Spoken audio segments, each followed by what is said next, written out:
Salut à tous. Je suis en live. Je ne sais pas si je vais avoir des spectateurs, mais je teste de corriger un exercice comme ça avec ce format. Vous pouvez me voir, voir ce que j'écris et puis voir même le problème sur lequel je travaille à l'écran. Bienvenue. Rappel, hier, j'ai fait mon premier live stream sur Twitch.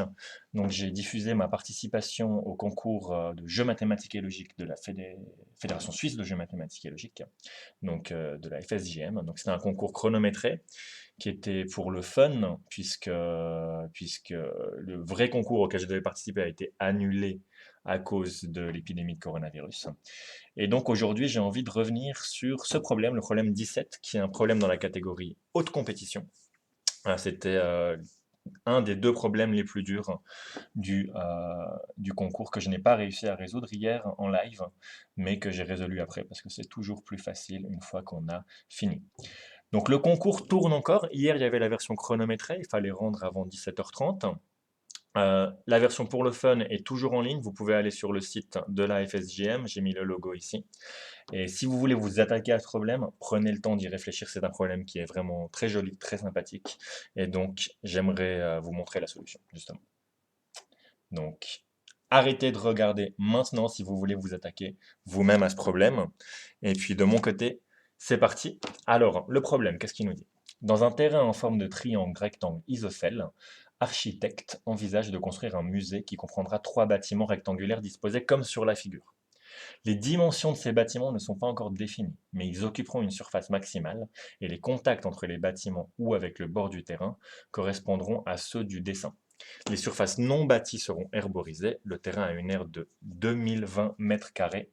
Quelle sera l'aire totale des zones herborisées? Très bien. Alors, c'est parti pour ce problème. Donc, interprétation de la donnée. En fait, on a 3 bâtiments. Les dimensions, là j'ai reproduit le dessin, les dimensions ne sont pas définies, on peut les choisir. Donc on peut choisir par exemple la largeur de ce rectangle, la hauteur de ce rectangle.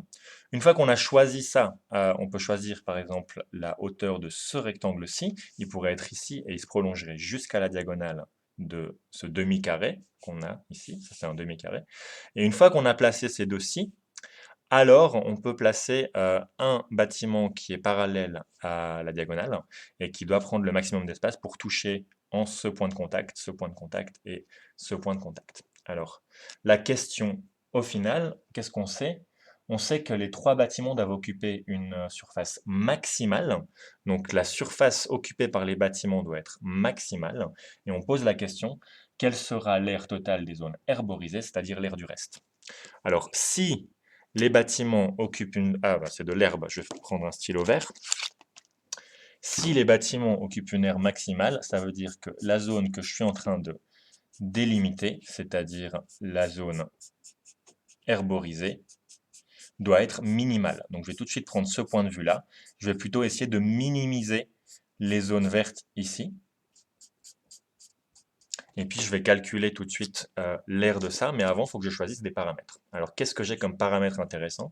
Si je vais calculer cette aire verte, j'ai envie de mettre quelque chose comme x ici, parce que ce petit triangle, ça sera simplement la moitié de x carré.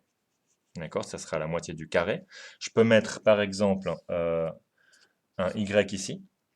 Je peux mettre, disons, ici, un z.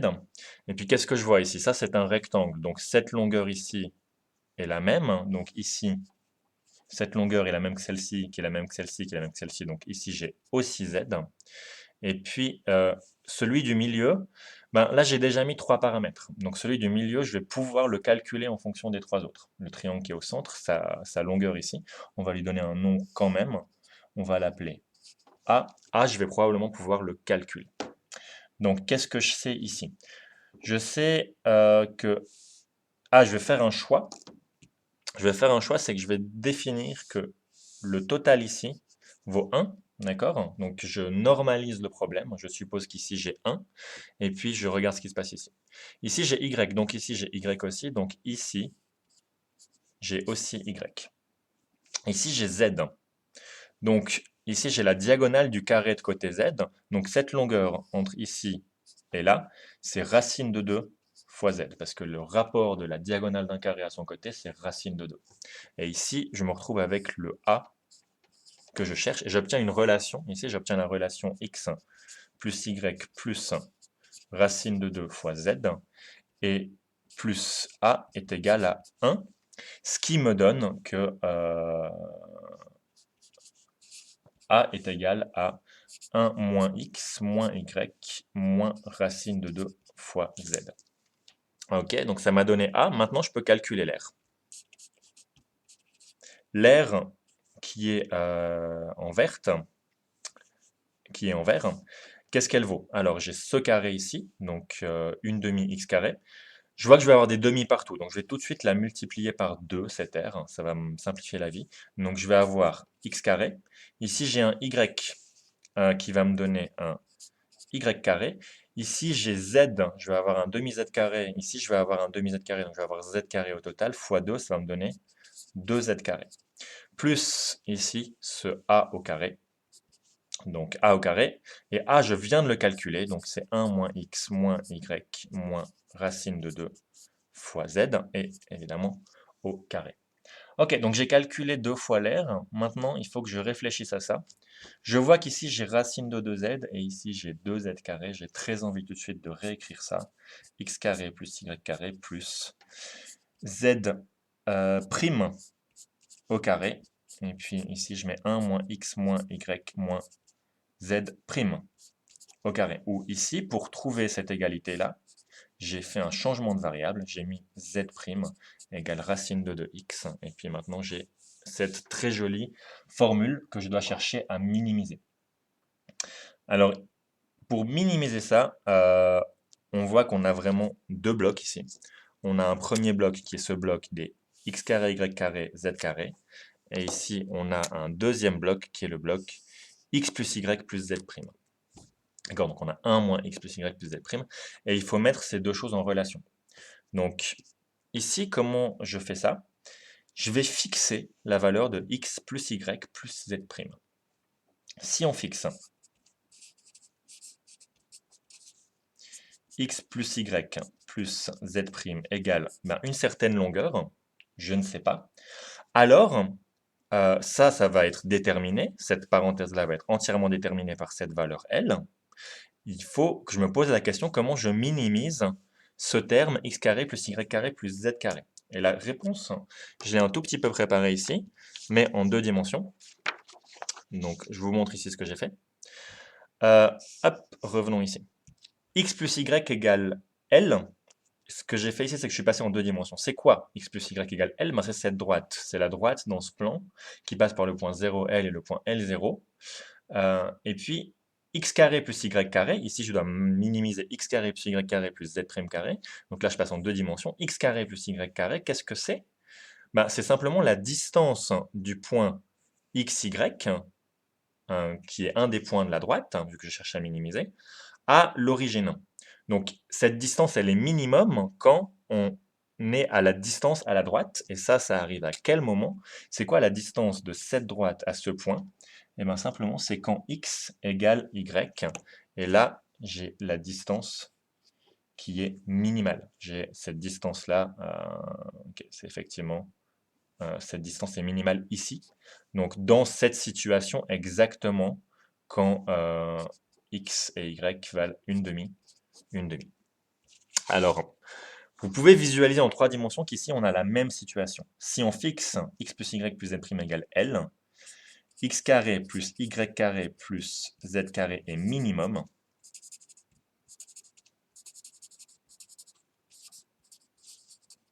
Quand?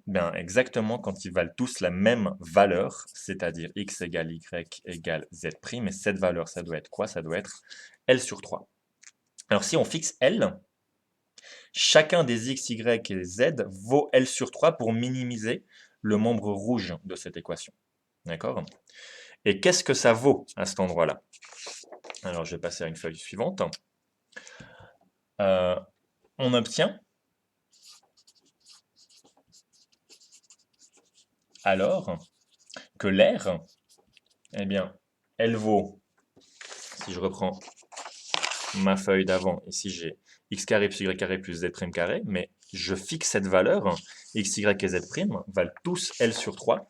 Donc ce x carré plus y carré plus z' carré, il devient 3 fois L sur 3 au carré. Et puis la deuxième valeur sur cette feuille, c'était le 1 moins x plus y plus z'. Donc j'ai mis tout ça dans une unique parenthèse. Et ça vaut L. Donc on a plus 1 moins L au carré. Alors ça, je peux le développer. 3 fois L sur 3 au carré, ça fait exactement L carré sur 3. Plus, ici, je développe 1 moins 2L plus L carré. Et je trouve finalement un polynôme du deuxième degré. 4 tiers de L carré plus, moins 2L plus 1. Et là, maintenant, je dois me poser la question, pour quelle valeur de L est-ce que ceci est minimum? Et ça, c'est une question très classique de mathématiques. Ça, c'est une équation, une fonction quadratique. Elle est donnée par 3 coefficients qui sont ici A, B et C. Et on sait que A atteint son minimum en L égale moins B sur 2A. Et pour nous, dans cette situation, moins B, c'est 2 que je dois diviser par 2A, et 2A, c'est 8 tiers. Donc 2 divisé par 8 tiers, c'est 2 fois 3 huitièmes, c'est égal à 3 quarts. Et que vaut cet R à ce moment-là? Eh bien, si L égale 3 quarts, ici j'ai la formule pour trouver l'R en fonction de L. Donc, on obtient A égale 4 tiers de la valeur de L, 3 quarts au carré, moins 2 fois 3 quarts, plus 1. Alors, 4 tiers fois 3 quarts, ça fait 1. Il me reste juste 3 quarts ici, moins 2 fois 3 quarts plus 1. Et puis 3 quarts moins 2 fois 3 quarts, ça fait moins 3 quarts. D'accord? Et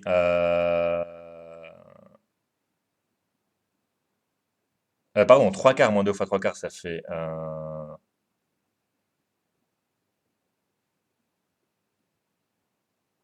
J'ai un problème... J'ai un petit blocage. Oui, donc j'obtiens effectivement 1 moins 3 quarts, c'est-à-dire 1 quart. D'accord. Donc, qu'est-ce que je sais maintenant? Si je reviens à mon problème, je sais que cet R, j'avais calculé, ici j'avais mis 2 fois l'air, ici j'avais juste mis 1 fois l'air, mais c'était effectivement 2 fois l'air. Donc cet R, 2 fois l'air, vaut 1 quart. Donc l'air vaut 1 huitième. Mais ici, je cherche à comparer cet R à la surface qu'on m'a donnée. Et si je lis le problème, on m'a dit que ce carré a comme R 2020. Donc dans mon problème que j'ai normalisé, ce carré, il a une R de 1/2. C'est la moitié d'un carré de côté 1. Donc je compare ce 1 huitième à 1/2. Donc en fait, ce 1 quart, c'est le bon chiffre. Donc l'aire verte couvre 1 quart du terrain de 2020 mètres carrés, c'est-à-dire 2020 fois 1 quart. 2020 divisé par 2, ça fait 1010, divisé par 2, ça fait 505 mètres carrés. Et voilà pour la solution de ce problème. Petit commentaire, donc moi hier, je n'ai pas réussi à en trouver la solution. Pourquoi? Qu'est-ce que j'ai fait?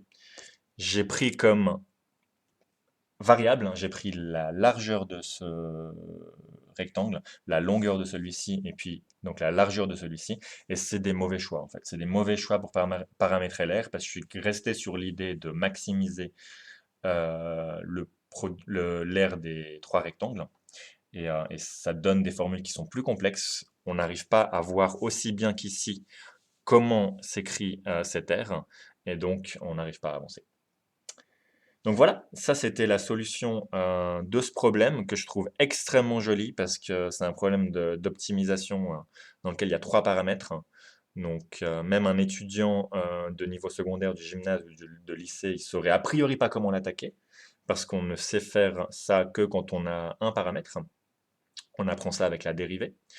Mais en fait, quand on réfléchit, on voit qu'on a à la fois une réflexion géométrique. Si on fixe x plus y plus z, on se retrouve à poser une question sur une certaine droite.